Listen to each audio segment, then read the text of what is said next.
ఒకసారి చదువుకుందాం. మత్తయి సువార్త 23:33 క్లుప్తంగా బలవర్తమానాన్ని ధ్యానించుకుందాం.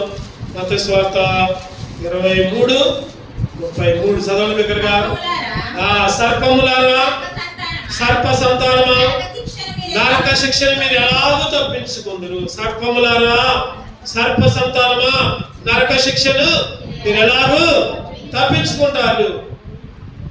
ఈరోజు మనం సరి చేసుకోవాలి. సర్పం యొక్క లక్షణాలు 5 లక్షణాలు చూసాం. దేవుడు 500గా మనల్ని ఆశీర్వదించాడు, 500 దేవుళ్ళు అనుగ్రహించాడు. ఈరోజు ఆయన శరీరంలో ఆయన నోట్లో చేసినప్పుడు దేవుడు చెప్పే మాట ఏంటంటే, సర్పములారా, సర్ప సంతానమా, నరక శిక్షను మీరు ఎలాగూ తప్పించుకుంటారు. అసలు సర్ప సంతానాన్ని దేవుని సంతానంగా మార్చారు. మరి దేవుని సంతానముగా మార్చబడాలంటే ఈరోజు నీకు నాకు కొన్ని లక్షణాలు కలిగి ఉండాలి. కొన్ని లక్షణాలు కలిగి ఉంటే దేవుని సంతానముగా ఉంటాం. ఒకప్పుడేమో సర్ప సంతానము. ఈరోజు మన అంశం ఏంటి చెప్పండి? దేని గురించి? పాము గురించి ధ్యానించాం. ఆరాధనోత్సవంలో బలవర్తనం. ఈరోజు సర్ప సంతానముగా ఉంటున్నాం. ఈ సర్ప సంతానం వల్ల ఎవరి సంతానంగా మారిందంటే దేవుని సంతానంగా మారింది. మరి దేవుని సంతానంగా మారాలి అంటే ఏ లక్షణాలు కలిగి ఉండాలి? క్లుప్తంగా కొన్ని విషయాలు మనం ధ్యానం చేద్దాం. చూద్దామండి. లూకాసు వార్త 3వ అధ్యాయం 7వ వచనం. మొదటిగా లూకాసు వార్త 3వ అధ్యాయం 7వ వచనం. అతడు తన చేత బాప్తిస్మము పొందవచ్చిన జన సమూహములను చూచి, సర్ప సంతానమా, రాబో ఉగ్రతను తప్పించుకున్నకు మీకు బుద్ధి చెప్పిన వాడు ఎవడు? వారి మనసుకు తగిన ఫలములు ఫలించని. అతనంటే ఎవరు చెప్పండి? ఇక్కడ బాప్తిస్మిచ్చే కేకలేస్తున్నాడంట. ఒక్కరి మార్గాలు సరి చేసుకోండి, తప్పు మార్గాలు సరి చేసుకోండి, రక్షణ పొందండి, వారి మనసు పొందండి అంటే చాలా మంది జన సమూహాలు వచ్చారంట అక్కడ బాప్తిస్మం తీసుకుందామని. అటువంటి సందర్భంలో యోహాను అంటున్నాడు, సర్ప సంతానమా, రాబో ఉగ్రతను తప్పించుకోండి, మీకు బుద్ధి చెప్పిన వాడు మారు మనసుకు తగిన ఫలాలు ఫలించండి. ఈరోజు నువ్వు కూడా రక్షణ పొందావు, మారు మనసు పొందావు, బాప్తిస్మం తీసుకున్నావు, కానీ మారు మనసుకు తగిన ఫలాలు ఫలించట్లా. మారు మనసుకు తగిన రక్షణ అనుభవంలో ఉండే వాళ్ళు చేసినట్టు చేయట్లా. బాప్తిస్మం తీసుకున్న వాళ్ళు ఏ విధంగా చేయాలో అవి చేయట్లా. ఏం చేస్తున్నాం అంటే బాప్తిస్మం తీసుకోకుండా ఎట్లా ఉంటారు? వాళ్ళు ఎట్లా చేస్తున్నారు అట్లా చేస్తున్నారు. రక్షణ పొందకుండా మందిరానికి రాకుండా ఎలా ఉంటున్నారో అలా ఉంటున్నాం. అందుకనే మారు మనసుకు తగిన ఫలాలు రక్షణ పొంది నీవు, బాప్తిస్మం పొంది నీవైనా నేనైనా మారు మనసుకు తగిన ఫలాలు ఫలించాలి. మారు మనసుకు తగిన ఫలాలు ఫలించడం అంటే ప్రార్థనలో గడపాలి, దేవుని సన్నిధిలో మొరపెట్టాలి, ఆశీర్వాదాలు పొందుకోవాలి, శాపాలను తీసివేయాలి. ఈరోజు మన కుటుంబాల్లో, మన గృహాల్లో, లేదా మన పిల్లల విషయాల్లో, లేదా మన బంధువుల విషయాల్లో ఎన్నో శాపాలు వస్తున్నాయి. ఎన్నో మేలులు జరగాల్సినవి కూడా జరగట్లా. అప్పుడప్పుడు అనుకుంటా ఉంటాం, ఏంటి నాకు ఎట్లా జరుగుతుంది, ఏంటి నాకే ఎట్లా జరుగుతుంది, ఏంటి నా కుటుంబంలోనే ఏంటి పరిస్థితి అనుకుంటా ఉంటాం. కారణం ఏంటంటే మారు మనసుకు తగిన ఫలాన్ని ఫలించాలి. ఈరోజు అబ్రహాము, రాత్రి చెప్పుకున్నాం మనం, అబ్రహాముకి ఆశీర్వాదాలు 12వ అధ్యాయం 2-3 వచనాల్లో గొప్ప జనముగా చేస్తా, ఇంకా నిన్ను ఆశీర్వదిస్తా, నిన్ను ఆశీర్వదించే వాళ్ళని ఆశీర్వదిస్తా, నిన్ను దూషించే వాళ్ళని శపిస్తా, సర్వ లోకమంతా కూడా నీ ద్వారా దీవించబడతారు. 7 రకాల ఆశీర్వాదాలు. ఎందుకు పొందుకున్నాడు చెప్పండి? అబ్రహాం ఎందుకు పొందుకున్నాడు? అవన్నీ అబ్రహాం వచ్చినాయా లేదా? వచ్చాయి. ఎందుకు వచ్చాయి? 3 పనులు చేశాడు. చెప్పండి, రాత్రి వచ్చిన చెప్పండి, ఏంటి ఆ పనులు? దేవుడు ఏం చెప్తే చేశాడు. దేవుడు ఏం చెప్తే చేశాడు. 1వ వచనం ప్రకారం నువ్వు లే, నీ బంధువుల ఇంటి నుంచి, నీ తండ్రి ఇంటి నుంచి లేచి నడిచాడు. అన్ని తట్టబుట్ట జరుగుతున్నాడు. తట్టబుట్ట బయలుదేరాడు, చెప్పగానే చేశాడు. ఇంకోటి ఏం పని చేశాడు చెప్పండి? భార్య, పిల్లలు, లోతు, తనకున్న సమస్త ఆస్తిని కూడా, తనకు కలిగిన యావత్ ఆస్తిని మొత్తాన్ని తీసుకుని పోయాడు. ఈరోజు మనం ప్రార్థనకు వస్తున్నామంటే మనం ఒకళ్ళు వస్తున్నాం, ఇంకొకళ్ళు ఇంటి దగ్గర ఉంటున్నాం. ఇంటికి తాళం వేయటం, ఇంటికి ఒక దగ్గర ఎట్లనే వాక్యం చెప్పారు. ఎట్లనే వాక్యం చెప్పి ఎంతమంది మీ ఇళ్ళకి తాళం వేశారంటే 4 నిలబడ్డారు. మా ఇంటికి తాళం వేసి వచ్చావన్నా, మా ఇంటికి తాళం వేసి వచ్చావన్నా అడిగా నేను. మరి నువ్వు ఒకదానే కనపడుతున్నావు, మిగిలిన లేరంటే మా ఆయన డ్యూటీకి పోయిండు, మా అబ్బాయి క్రికెట్ ఆడటానికి పోయిండు, మా అమ్మాయి ఏమో వాళ్ళ ఫ్రెండ్ దగ్గర పోయింది, నేనేమో మందిరానికి వచ్చాను. అట్ట కాదమ్మా, తాళం ఏంటంటే అట్ట కాదమ్మా, ఇంటికి తాళం వేసి అందరూ కూడా మందిరంలో గడపాలమ్మా అని చెప్పి. ఈరోజు అబ్రహాము రెండో పనేమో దేవుడు చెప్పిన మాట ఉన్నాడు, రెండో పనేమో మొత్తాన్ని తీసుకుని పోయాడు, కనానికి పోయాడు బయలుదేరి. మూడో పని ఏం చేశాడు చెప్పండి? బలిపీఠము కట్టి యెహోవా నామమున ప్రార్థన చేశాడు. అధ్యాయంలోనే ఉంటాయి ఎన్ని, చదువుకోండి. ఈరోజు బలిపీఠము కడుతున్నావా? బలిపీఠము కడుతున్నావా? ఈరోజు మారు మనిషికి తగిన ఫలాలు ఫలించట్లా. ఎందుకు అంటే బలిపీఠం లేదు ఇంట్లో, బలిపీఠం లేదు మందిరంలో. ఈరోజు మందిరంలో ప్రార్థన అనుభవం లేదు, అందుకనే బలిపీఠం లేదు. ఇంట్లో కూడా ప్రార్థన అనుభవం లేదు, బలిపీఠం లేదు. ఈరోజు బలిపీఠము కట్టాలి. అబ్రహాముకి 700 ఆశీర్వాదాలు ఇంటికి రాలా.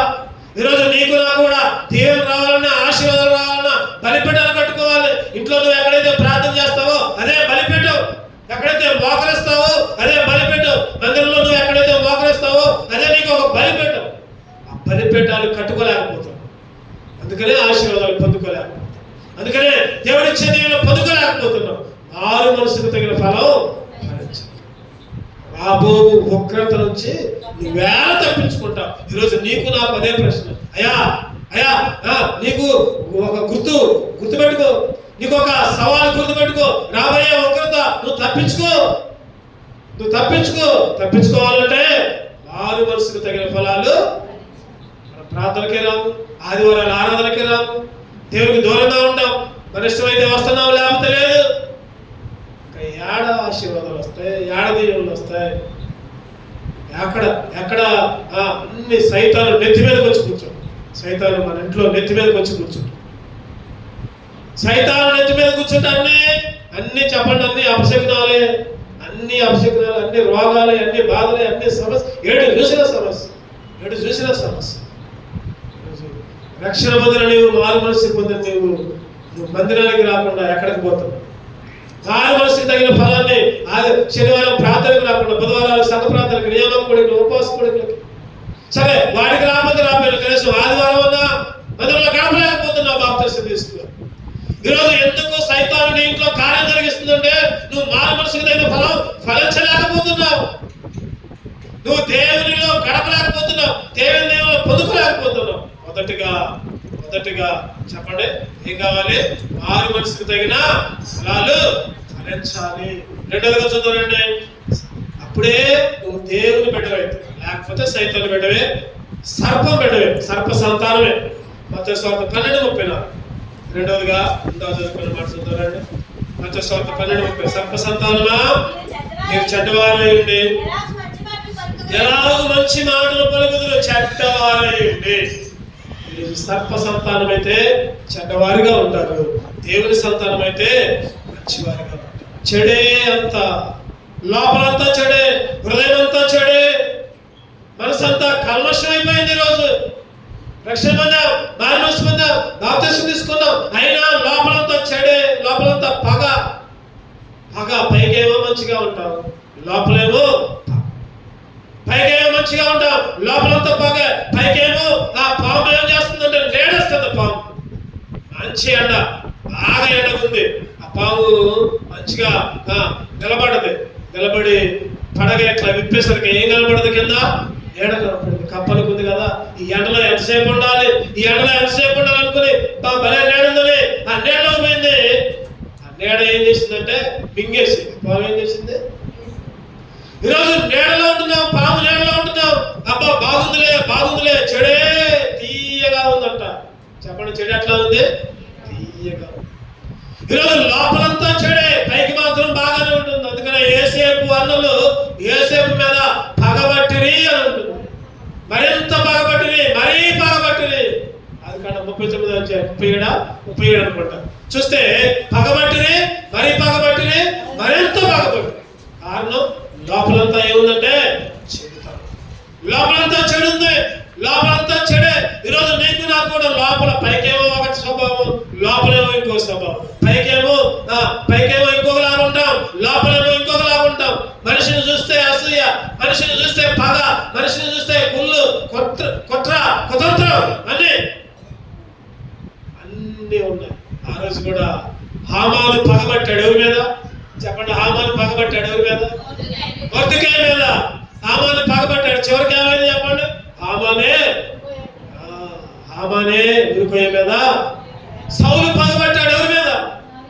దావీదు మీద. దావీదును పొడవాలి, చంపాలి, ఈట చెప్పుకున్నాం ఒకసారి. ఆ ఈటతోనే పొడుచుకొని వచ్చాడు. ఆహాబు పగబట్టాడు ఎవరి మీద? పొలాన్ని ఆక్రమించాడు. పక్కనే పొలం ఉంది కదా, ఈ పొలం కూడా నాలో కలుపుకుంటే పోలేదు అనుకున్నాడు, పగబట్టాడు. నాబోతేమో ఈయనన్నాడు, చంపాడు. కుక్కల రక్తం నాకింది. అక్కడే ఆహాబు రక్తం కూడా కుక్కలు.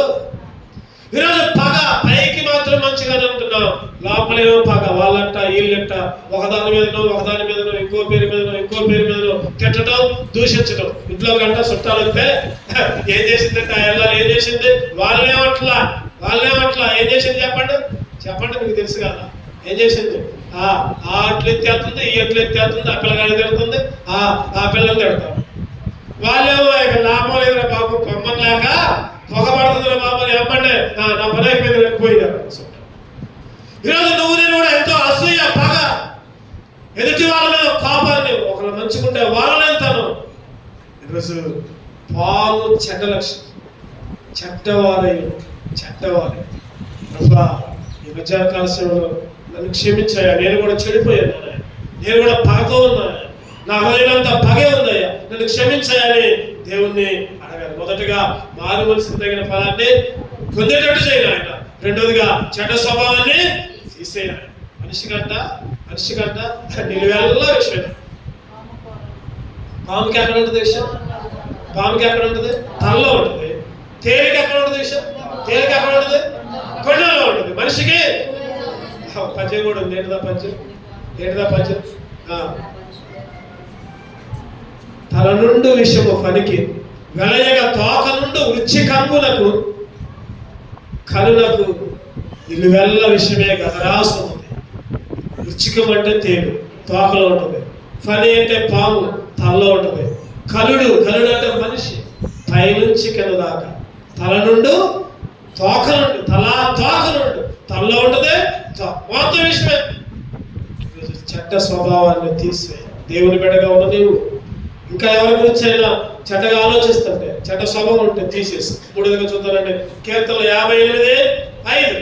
కీర్తనలు క్లుప్తంగా ధ్యానించుకున్నాం. కీర్తనలు 58:5. మాంత్రికులు ఎంత నేర్పుగా మంత్రించను, వారి స్వరము తనకు వినబడుకున్నట్లు చెవి మూసుకున్నట్టు చెవిటి పాముల వలే. ఏ పాము అంటే? ఏ పాము అంట? చెవిటి పాము. ఎంత చెప్పినా కూడా అంతే. అసలు వినిపించుకో నాకు కాదులే, నాలుగు పైకి అక్కడ వేస్తారు. ఉందిలే, ఒక చెవితో అంటున్నారు. చెవిటి పాములు. ఈరోజు ఈ చెవిటి పాము లక్షణం కూడా నీకు నాకే. ఈ చెవిటి పాము లక్షణం కూడా నీది నాదే. ఈరోజు వినాలి ఎన్నోసార్లు చెప్పుకుంటా ఉన్నాం. ఏదో ఒక సందర్భంలో పోయిన వారం వచ్చింది, ఆ పోయిన వారం కూడా ఇదే మాట వచ్చింది. వినాలి. దేవుని మాట అంటే దీవెనలు. నువ్వు దేవుని మాట శ్రద్ధగా అంటే ఆశీర్వదించబడతావు. ద్వితీయోపదేశకాండం 25వ వచనం ప్రకారం 25:1-15 దాకా. తోక ఉండవు, తలగా ఉంటావు, పైవాడిగానే ఉంటావు. నువ్వు అన్ని విషయాల్లో దీవించబడతావు. వాళ్ళంట వినుచుందురు గాని గ్రహించరు, చూచుచుందురు గాని కాదు. చెప్పుకుంటున్నా, ఎన్నిసార్లు చెప్పిన మళ్ళీ దేవుడు ఇదే మాట తీసుకున్నాడు. చెవిటి పాములు. విన్నీ వినకుండా నటిస్తున్నారు. విన్నా కూడా నాకు కాదులే అని అవన్నీ మనసులో ఉంచుకోవాలి. చదువుకుందాం అదే మాట మళ్ళీ ఒకసారి చదువుకుందాం. మత్తయి సువార్తనా ఎక్కడుందన్నమాట? చెవిటి పాములు 13వ అధ్యాయం ఒక మాట చదువుకున్నాం అన్నమాట. 13:15. ఈ ప్రజల కళ్ళారా చూచి, చెవులారా విని, హృదయంతో గ్రహించి, మనసు తిప్పుకొని నా వల్ల స్వస్థత పొందుకున్నట్టు రావు. ఉదయము కోవినది వారి చెవులు వినుటకు మందమైనవి, వారు తమ కళ్ళు మూసుకుని ఉన్నారు కనుక మీరు వినుట మట్టుకు విందురు కానీ వింటానికైతే వింటారు కానీ గ్రహించనే. వింటానికైతే వింటున్నాం, వింటానికే తింటున్నాం, అప్పటికప్పుడు ఏడుస్తున్నాం, బాధపడుతున్నాం, అయ్యో అయ్యో అయ్యో క్షమించినా మళ్ళీ బయటికి పోతే మళ్ళీ మామూలే. వింటున్నాం కానీ గ్రహించాలి. మధ్యాహ్న కాల సమయంలో దేవా సరిచేయన విన్నది వినేటట్టు లోబట్టట్టు. యెషయా చక్కటి మాట. యెషయా 35:5. యెషయా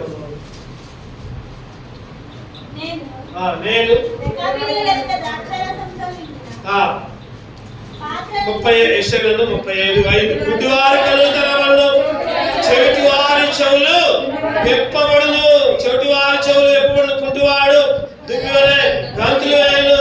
చెవిటివాడి చెవులంట ఏమైతే చెప్పండి. ఈరోజు మన చెవులన్నీ విప్పబడును గాక. చెప్పండి ఆమెను చెప్పండి. మన చెవులన్నీ విప్పబడును గాక. దేవుని మాటలు విందురు గాక, దేవుని మాటలు పాడిద్దురు గాక. ఈరోజు వినేవాళ్ళంగా ఉండాలి. యేసుక్రీస్తు మన చెవుల్లో ఉన్న చెవుడితనాన్ని మొత్తాన్ని తీసివేస్తాం. ఈ మధ్యాహ్న కాల సమయంలో వినేవాళ్ళంగా ఉండాలి. చెవిటి పాములాగా ఉండొద్దు. 4వ చూద్దామండి. 4వది పాముకున్న 4 లక్షలు. ద్వితీయోపదేశకాండం 32. ద్వితీయోపదేశకాండం 32:24. ద్వితీయోపదేశకాండం 32, 33. వారి ద్రాక్ష రసము క్రూర సర్పముల విషము, నాగు పాముల క్రూర విషము. సర్పముకి ఏముంటుంది చెప్పండి? ఇంకోటి విషం. చెప్పండి ఏముంటుంది చెప్పండి? విషం. ఈరోజు నువ్వు నేను కూడా లోపలంతా విషం పెట్టుకున్నావు. లోపలంతా విషయమే. పైకేమో తేనె లాంటి మాటలు, తీయటి మాటలు చెప్పింది. ఎవరు? సర్పమే, పామే. ఎవరికి?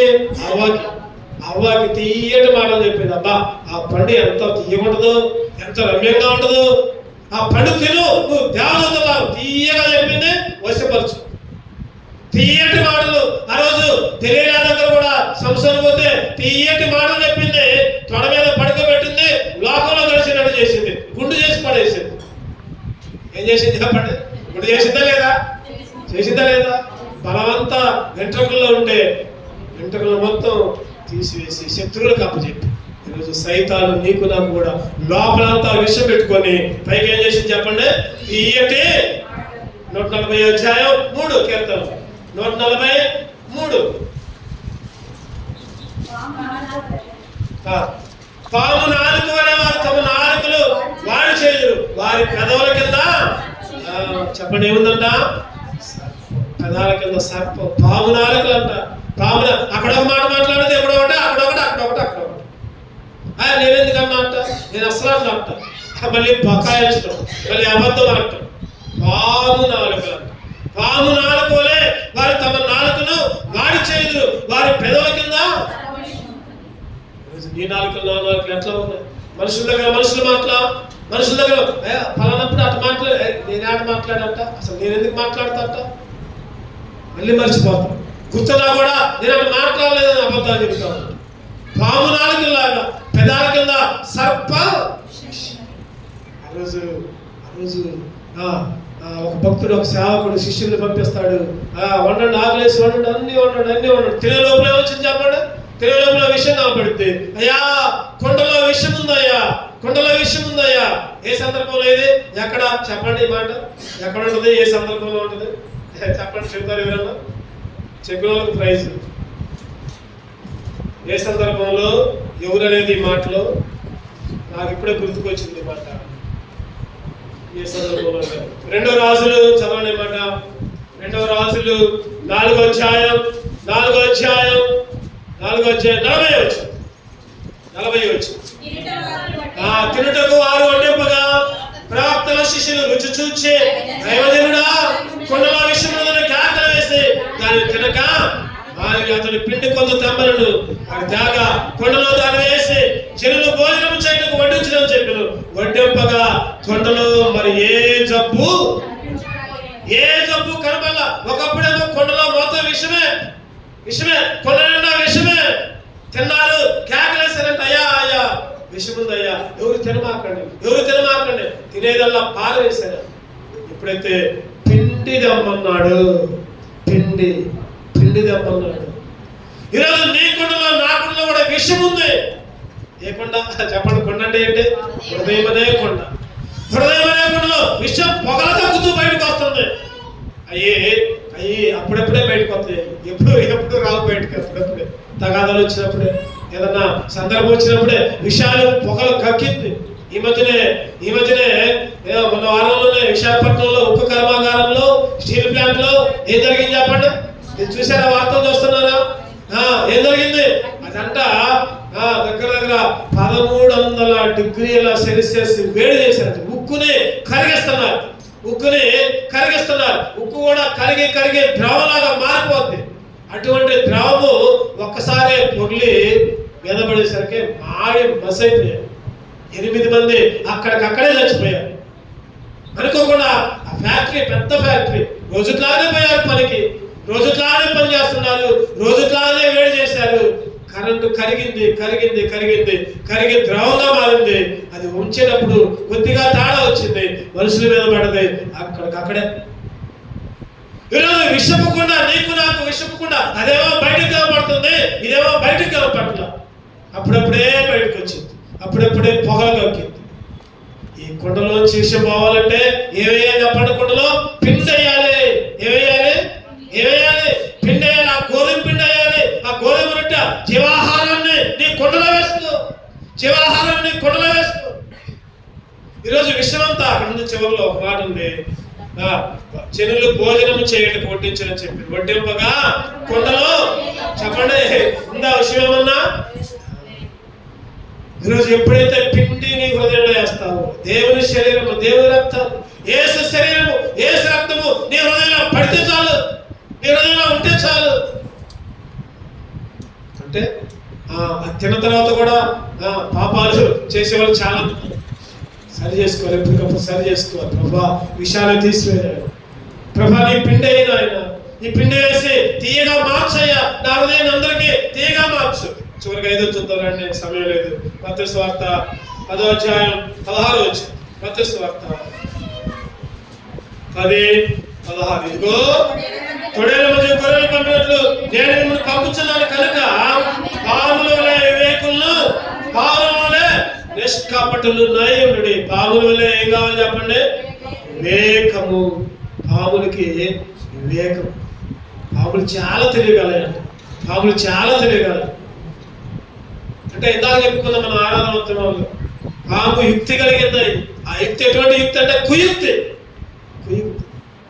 ఈరోజు దేవుడు చెప్తున్నాడు, ఆ కుయుక్తి గురించి చెప్పట్లేదు కానీ పాము కొన్ని సందర్భాల్లో వివేకంగా ఉంటుంది.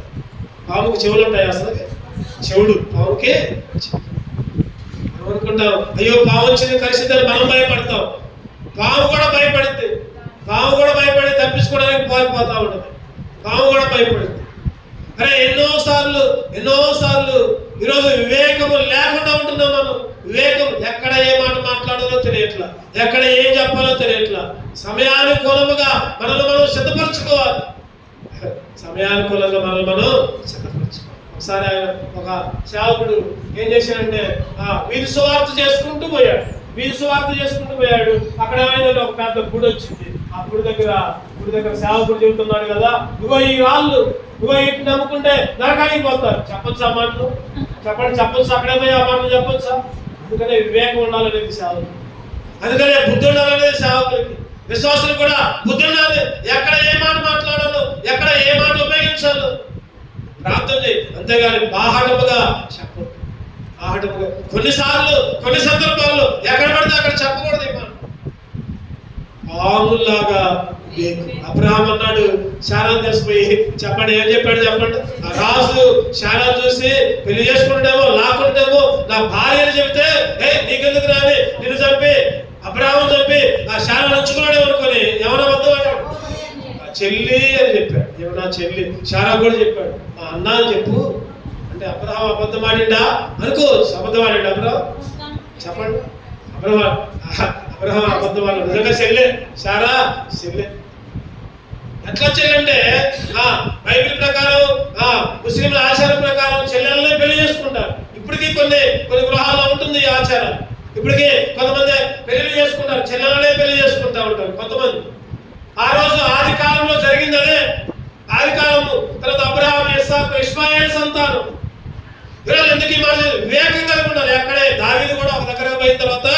ఏం చేస్తాడు చెప్పండి?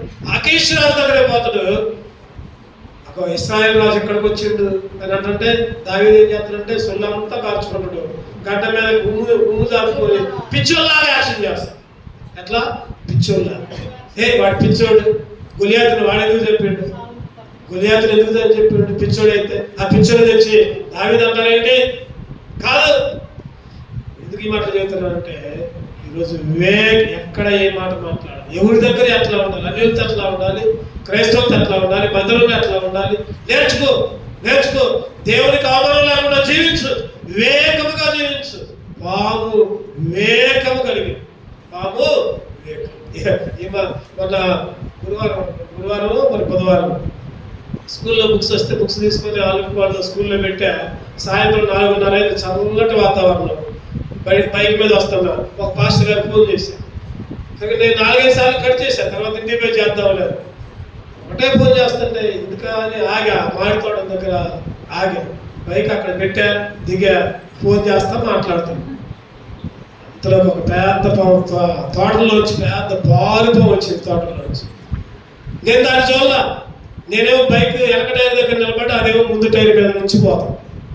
ఒక్కసారి నా గుండెలో జల్లు అన్నాయి ఒకసారి. అసలు అదేమో ఏమో స్పీడ్ మీద పోతుంది, అదేమో దాని భయం, అది నా భయం. ఒకసారి భయం.